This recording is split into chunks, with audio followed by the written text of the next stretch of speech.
Hello everyone, welcome to GATE Training 2023, Session 1 on Hydrology and Irrigation Engineering. I'm Sushmita GS, working as an Assistant Professor in the Department of Civil Engineering with the Vadaka College of Engineering, Mysuru. So let us see the syllabus of hydrology and irrigation for GATE 2023. So coming to the hydrology part, so this is how the topics are: hydrological cycle and its components, and then you have hydrograph analysis and reservoir capacity, and then you have groundwater hydrology, and later flood estimation and routing. And coming to the irrigation part, the syllabus is systems and methods of irrigation. So we have you have already studied different system of irrigation, methods of irrigation, and then what is the water requirements of crops. Later you have gravity dams and spillways, and then you have canals, weirs, and cross drainage structures. So looking at the syllabus, you can just identify there may be, as you know the pattern already, if you have gone through the pattern of, the GATE question paper. So there will be a three type of questions. One is, multiple choice question. Another one is multiple select question. Another one is numerical answer type questions. So you may appear in that, multiple choice, you may get match the following, or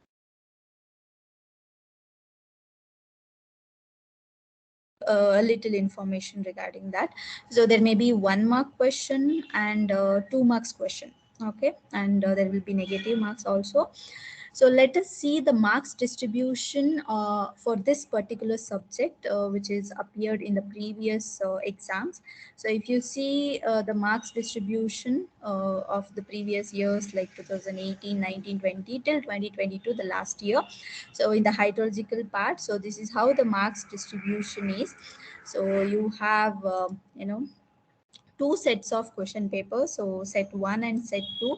So in that, so if you see approximately, so 4 to 5 marks will be appeared from the hydrology part. So the next, coming to the irrigation part. So the irrigation part, the marks distribution is like this, which was appeared in the previous. So this is, the past years, then the questions, the marks which is appeared in a GATE exam. So if you see approximately from irrigation engineering, 2 to 3 marks will be appeared from this irrigation engineering. So as you know, there will be 2 sets of question papers for a technical paper, that is for civil engineering. So now I just wanted to give you a quick introduction to all the topics, so which we see the syllabus in the previous slides. Have you seen the syllabus? So let us just see the introduction. So you know what is hydrology and what are the components of hydrology and hydrological cycle. If you see the syllabus, it is like hydrological cycle and its components. So you know what is hydrology. So I don't need to tell, but I'll go a quick about all these things. Hydrology means, the study or science of water, which deals with occurrence, distribution, movement of water. So that is including that in the atmosphere and below the surface of Earth.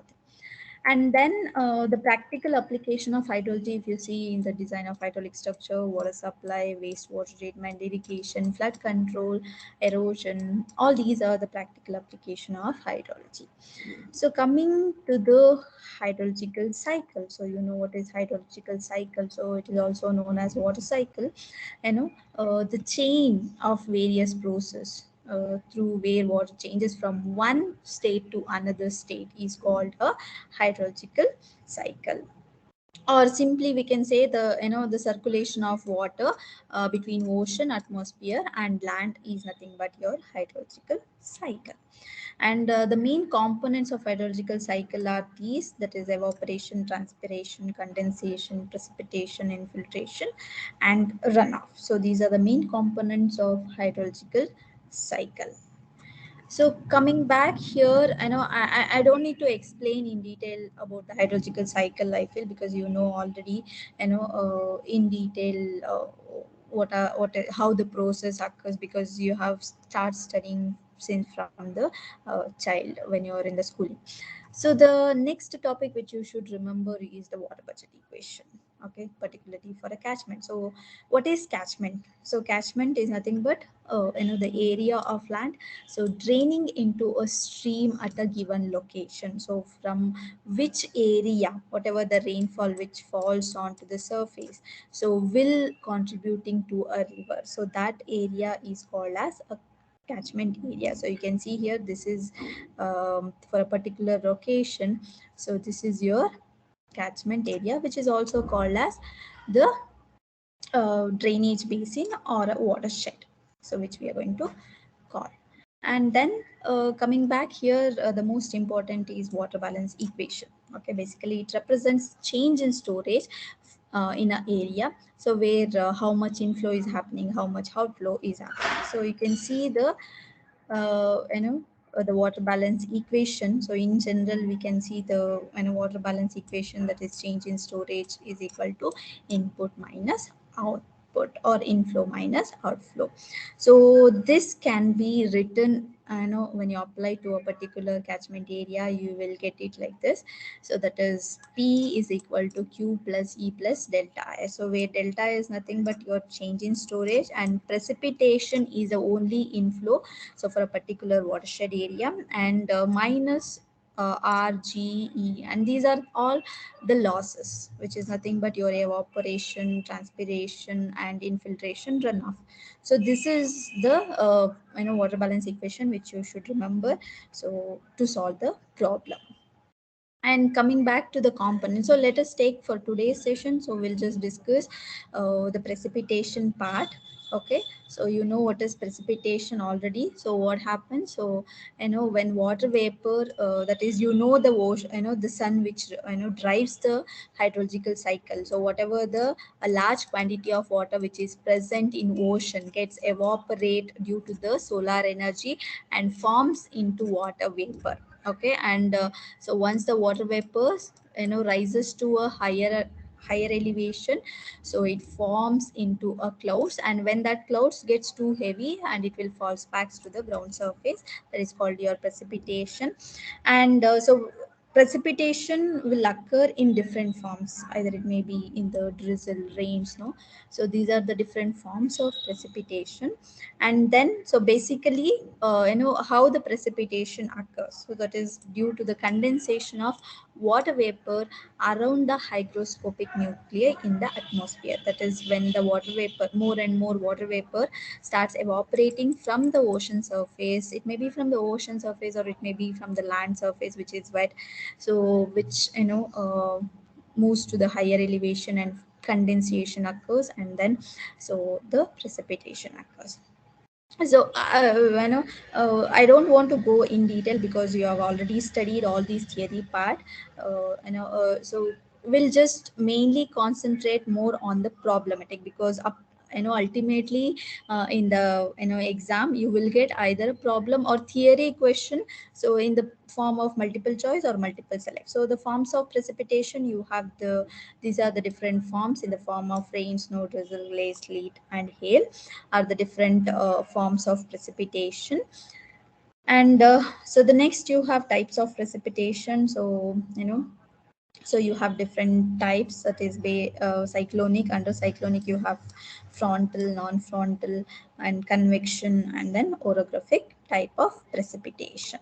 So what is cyclonic precipitation? So cyclonic precipitation means so what is cyclone. Basically, it's a large low pressure region, so with a circular wind motion.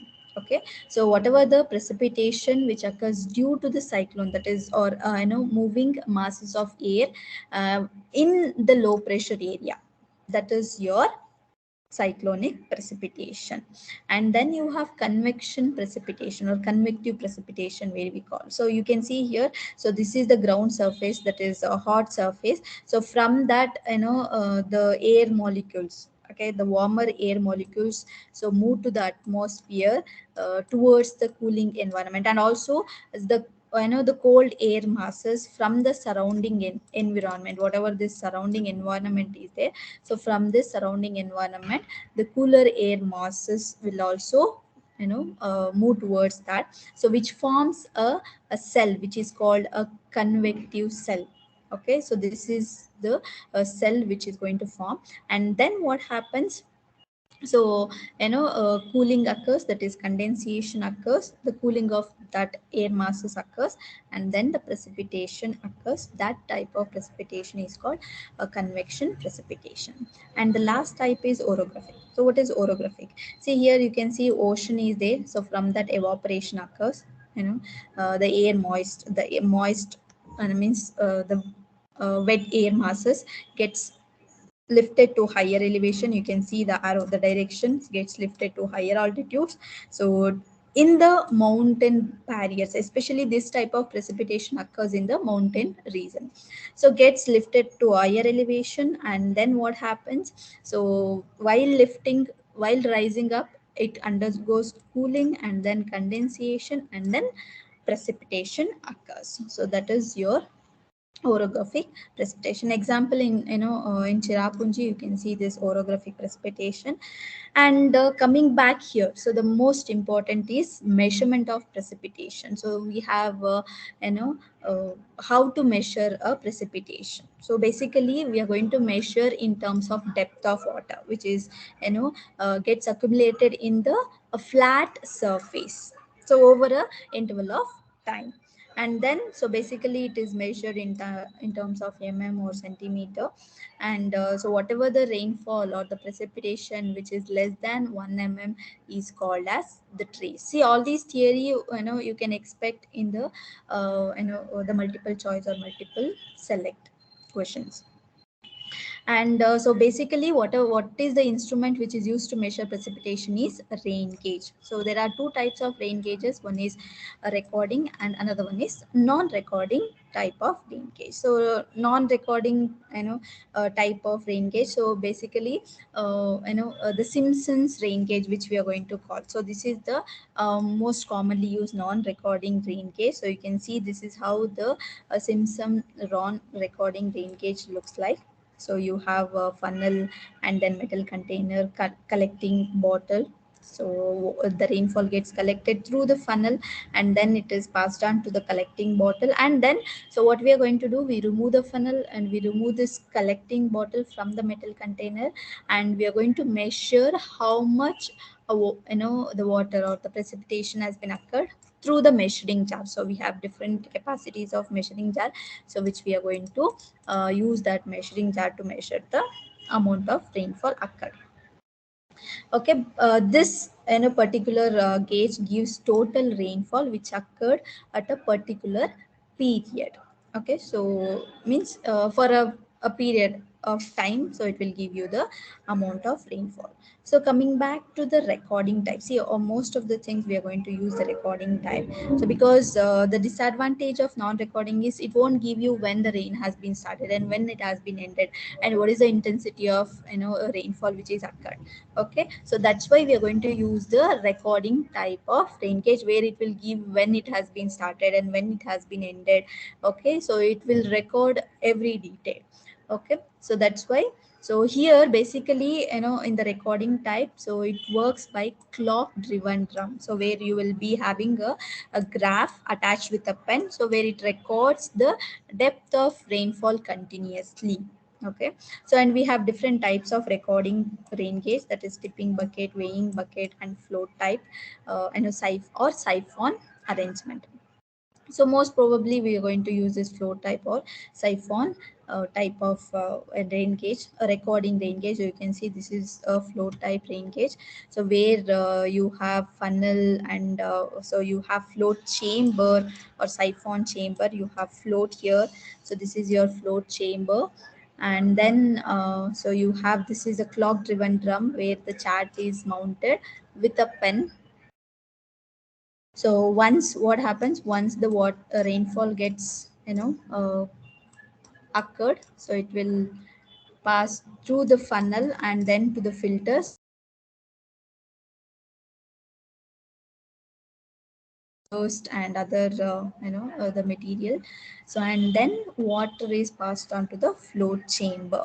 So once the water gets starts collecting, what happens, the float which is attached with a a pen, so will starts rising up like this, and it will draw a graph on the chart which is mounted on the clock driven drum. So and once it reaches the maximum, then what happens? So the float will, so the water will get emptied through the siphon mechanism, and then again so the float comes to the original position. So this is called the siphon mechanism.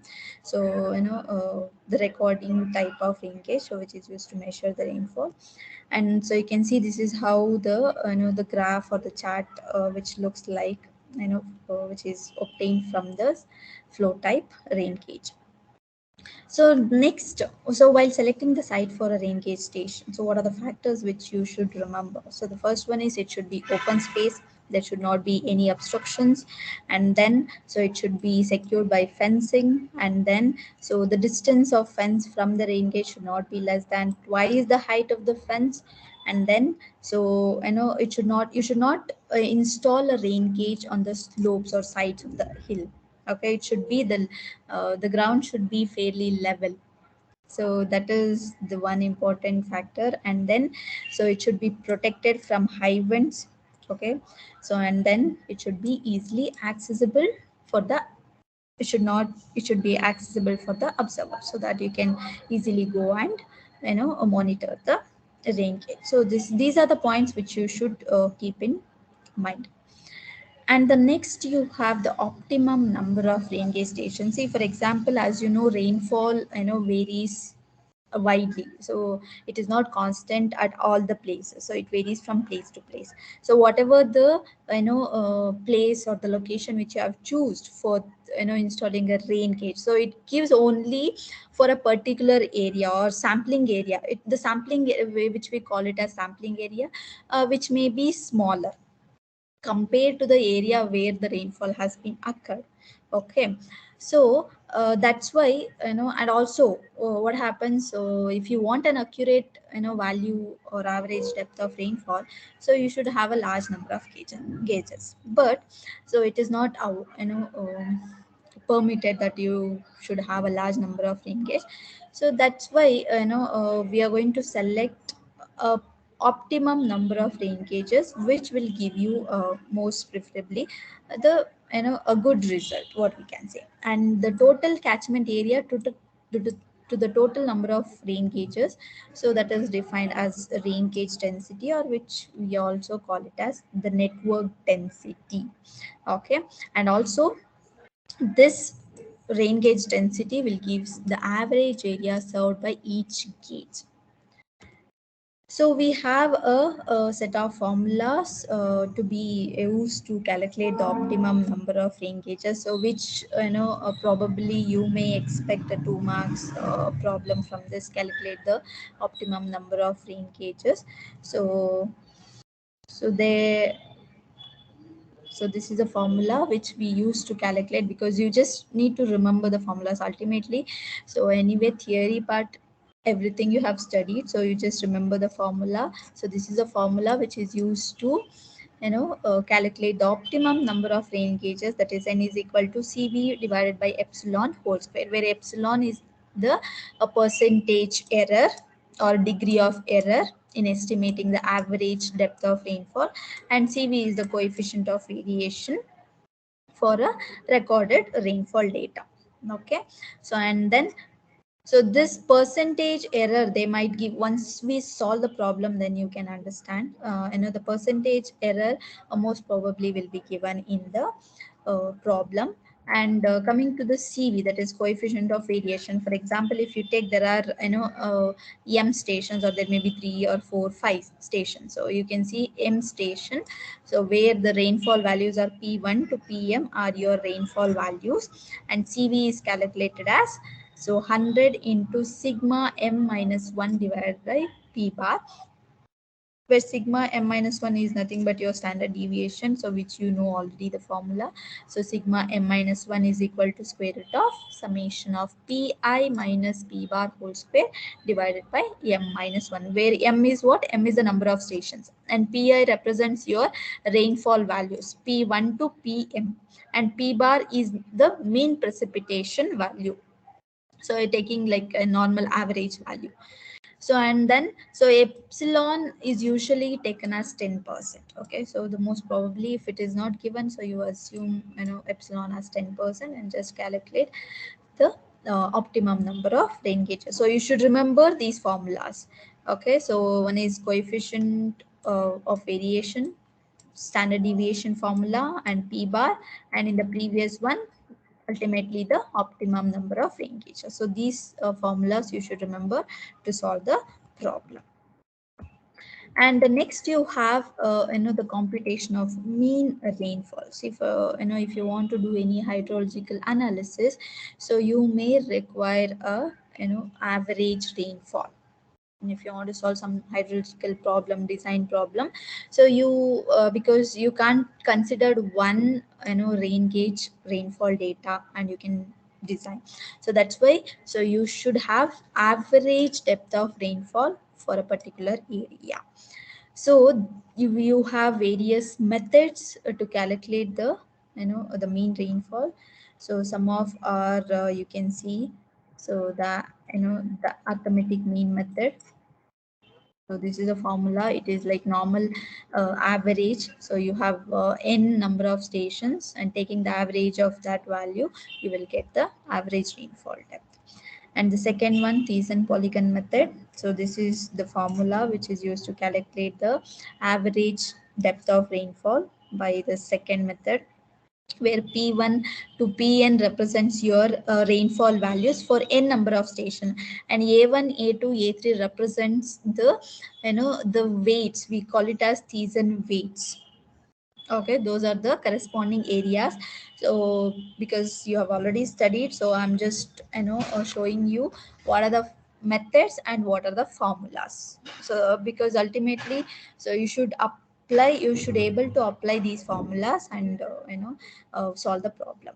And the third method is isoidal method, so where the formula is p is equal to, so p is your average step, so a1 so into p1 plus p2 divided by 2, so plus A2 P2 plus P3 by 2 divided by total A. So this is the total area, and A1, A2 are the areas of two iso heights.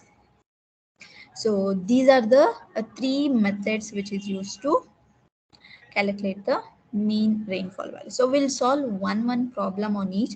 One problem on calculation of optimum number of rain gauges, and so one problem on all these three methods, that is arithmetic mean method, Thiessen polygon method, and isoidal method. So the next topic is estimation of missing data. See, if you want to analyze, as I told already, the design, if you want to design any of the hydrological structure, or if you want to do some hydrological analysis, you require a continuous data. And there may be,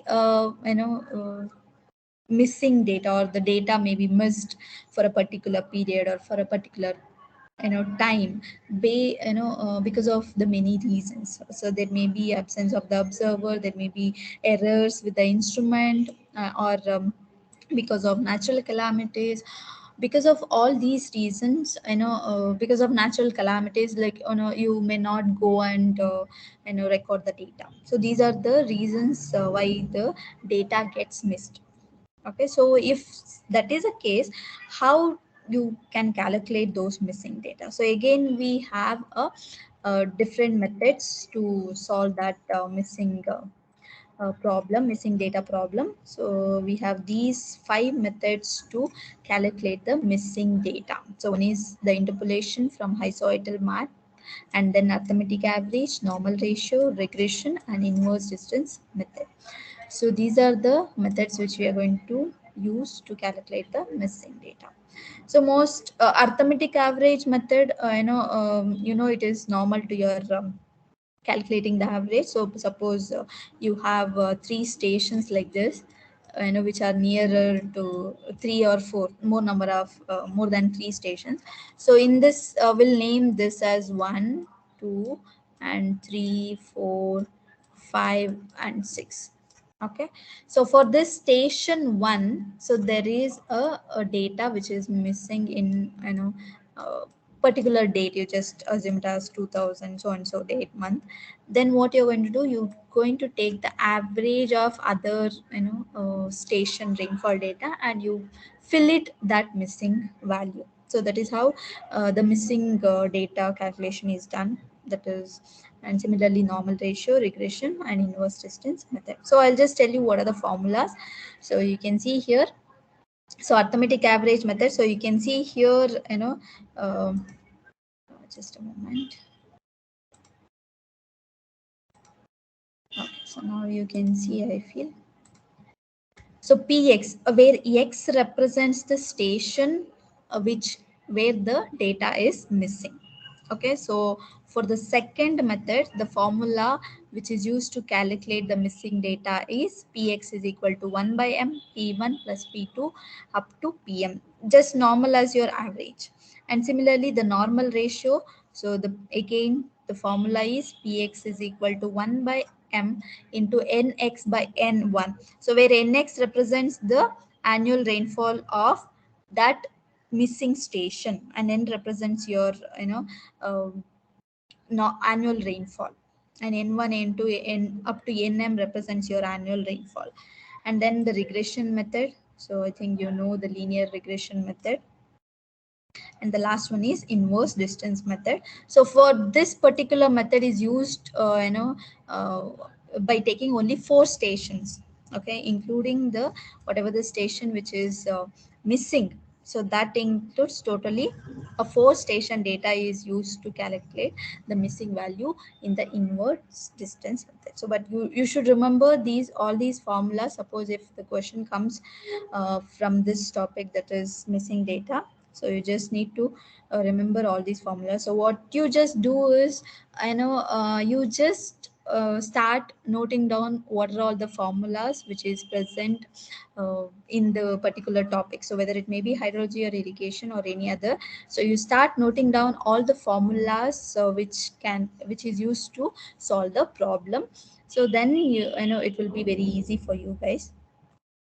So the next one is presentation of precipitation data. So the rainfall data is presented in various forms. Like the first one is chronological chart. This is how the chronological chart which looks like, and then bar diagram, and then you have ordinate graph and moving average curve, mass curve, rainfall, and rainfall hyetograph. So these are the different methods which is used to represent the precipitation data. So we don't go in depth for all this.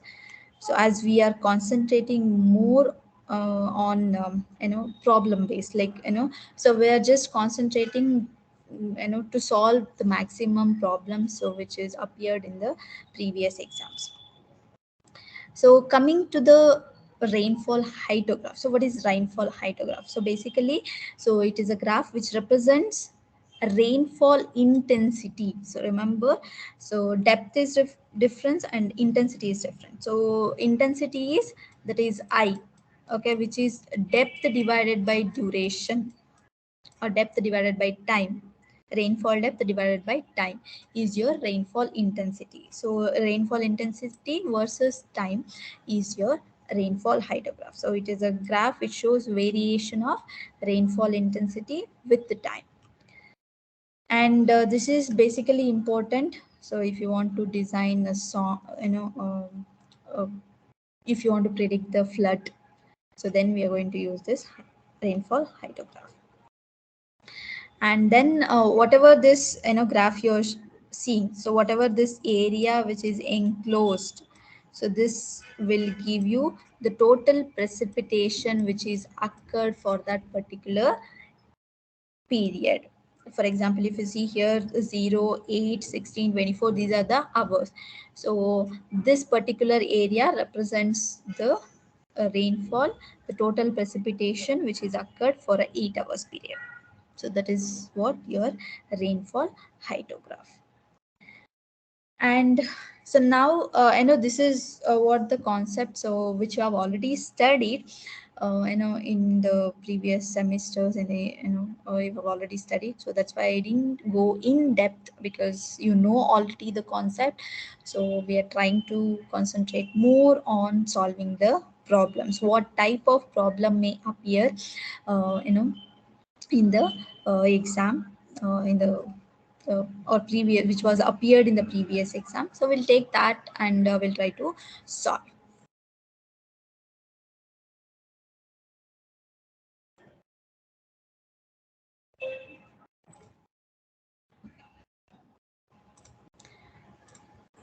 So here there is a problem, so which is based on water budget equation, or a water balance equation. So we know the water balance equations. So now we'll try to solve the problems.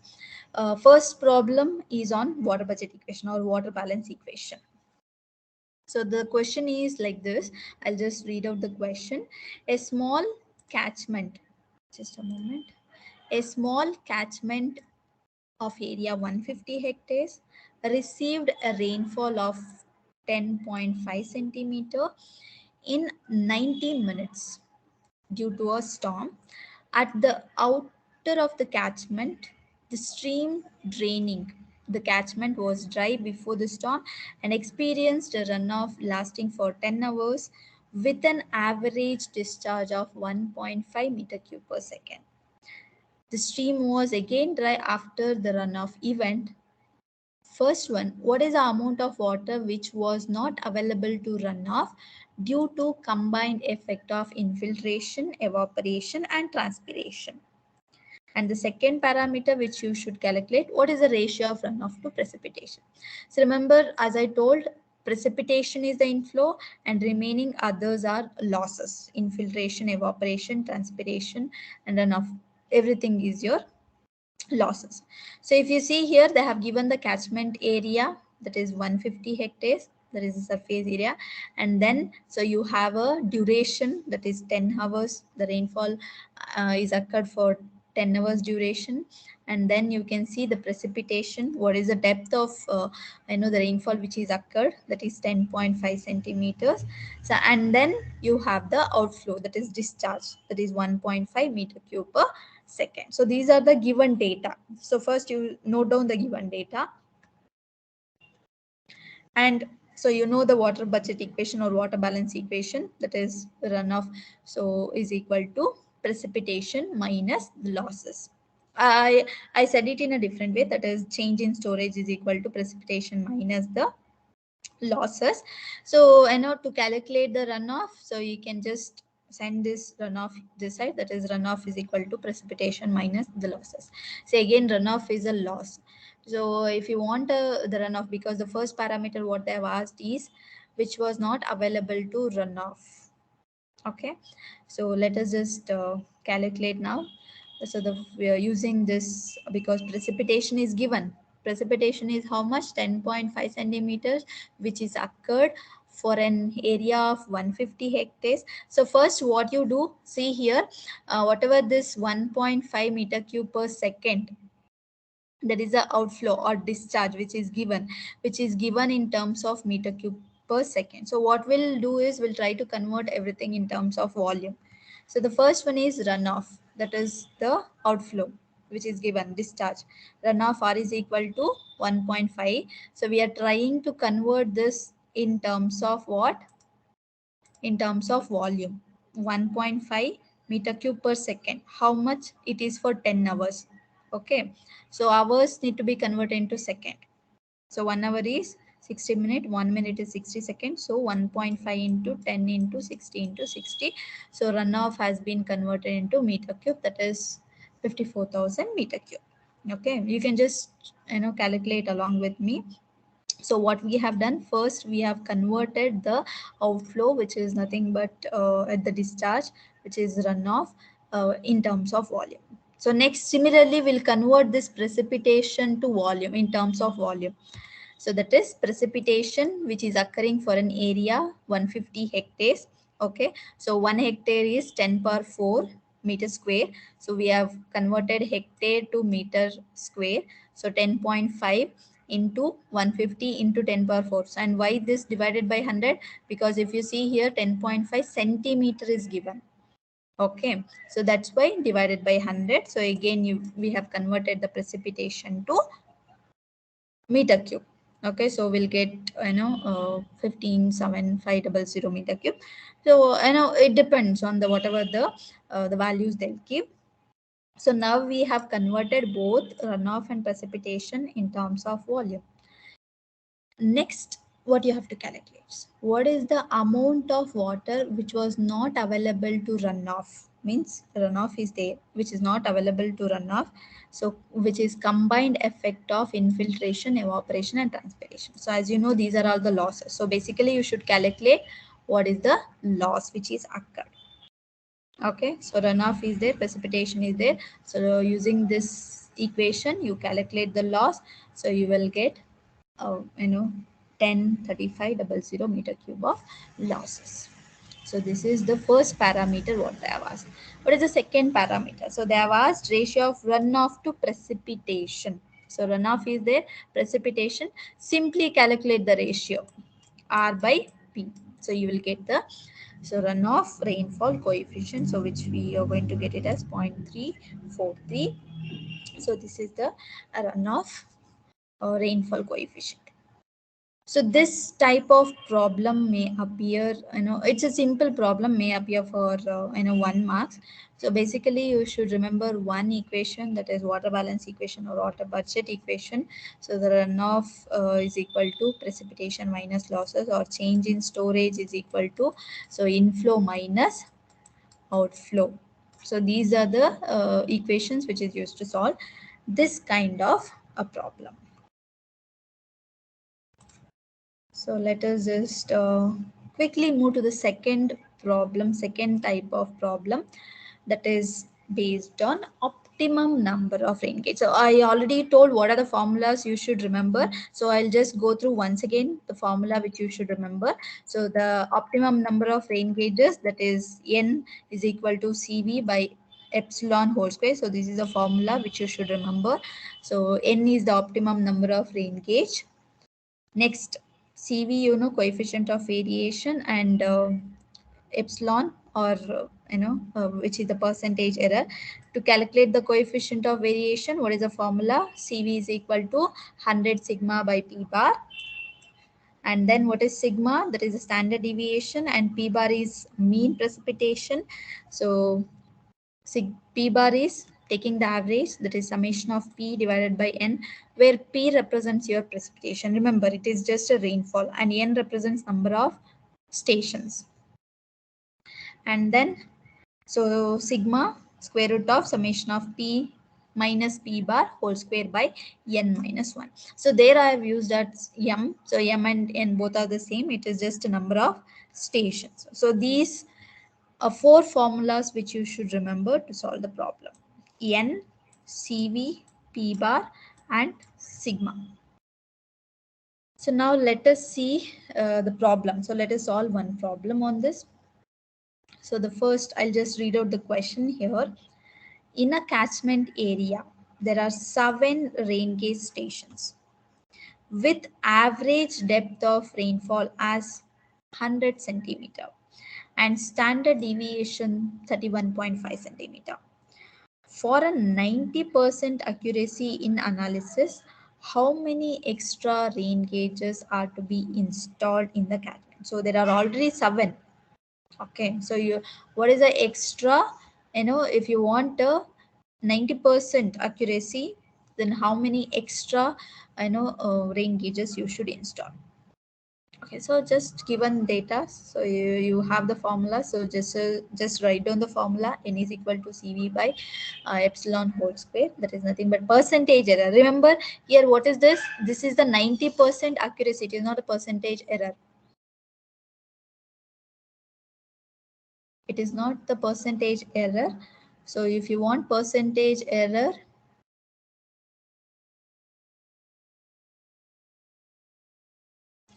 that is 100, so the total accuracy is 100%. So from that, so whatever the 90% accuracy you need, if you subtract that, you will get percentage error. So the percentage error is 10%. Okay, so now percentage error you got it. So that is 90, 100 minus 90, you will get 10 percentage error. And then CV, you should calculate CV. Again, you have the formula, CV is equal to 100 sigma by P bar. So sigma, you know the formula, and P bar also you know the formula. So standard deviation and mean precipitation. So you see in this particular problem they have given standard deviation directly. So the standard deviation value is 31.5 centimeter. Okay, and average depth.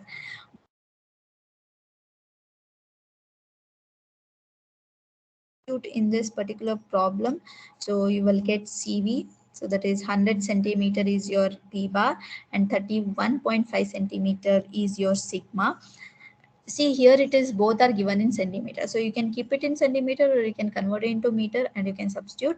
So and so the coefficient of variation, so you will get it as 31.5, then you substitute that in the optimum number of Raingauge formula, that is n is equal to CV by percentage error whole square. So as I told, percentage error is 100 minus 90, which is 10%. And even while I was talking about the theory, also I said you a commonly adopted percentage error is 10%. So you can see here ultimately we got it as 10% of error. And then so you just substitute both in the n formula, so you will get n. So this is the 10. Okay, this is the 10 is the optimum number of rain gauges which you should provide. Okay, but here there are already 7 gauges. 7 are already installed. So what is the remaining gauges, additional gauges which you should install? That is 10 minus 7. So ultimately 3 are the extra or the additional gauges which you should install. So this is, I hope everyone got it. So this is the one type of problem on optimum number of rain gauges, which you'll get it. So similar to this, you can see one more problem is there. How many extra rain gauges are to be installed in the catchment? So with the same data, instead of 7, that here it is 10 rain gauge stations, and standard deviation is 35.6 centimeter, and the depth of rainfall, which is given 150 centimeter, and percentage accuracy 90%. Again, you will get percentage error 10%. Okay, so the formula used are same, n is equal to CV by percentage error whole square, and again CV is equal to 100 sigma by P bar. So percentage error you will get again 100 minus 90, 10, and then so sigma is given 35.6 and P bar is given, that is 150. So you will get CV, so you'll get it as 23.73, and then so you calculate n. So here approximately total is 13 gauges. So in that 10 are already provided. So the extra gauges which you should install is 3. So this is a problem on optimum number of rain gauges. So basically they'll ask how many extra you should install. So first you should calculate what is the total rain gauges you should install, and from that, so already installed gauges, if you subtract the gauges which is already installed, so you will get the remaining additional gauges. And again, so see, this is directly as they have given the standard deviation and the mean directly. But if you see this particular problem, so they won't, I'll just read out the question here. A catchment has 6 rain gauge stations. In a year, the annual rainfall recorded by gauges are as follows. So you'll be given a set of rainfall values. And for a 10% of error in the estimation of mean rainfall, calculate the optimum number of additional stations needed. Again, you should calculate additional gauges. So percentage error, that is epsilon, is given directly. And there are how many gauges? 6 gauges. So the values given are like this. So you can 6 you have the 6 station and the respective rainfall.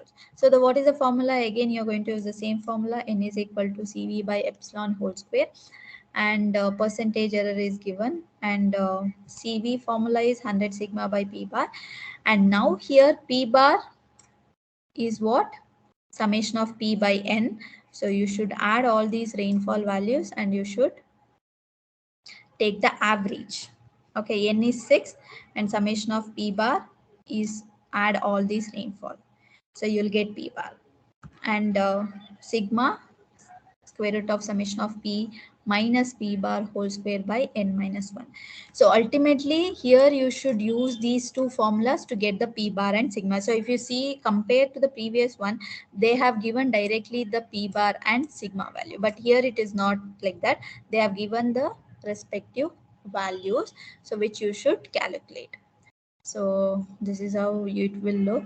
So the rainfall P minus P bar and P minus P bar whole square. So you can calculate P bar here and then sigma and then CB and then N. So N total how much we got it as 9. In that 6 is already installed. So how many is remaining? So 6. So 6 extra gauges you should provide. So this is all for today's session. So we'll just continue with the problems in the next session. Thank you all.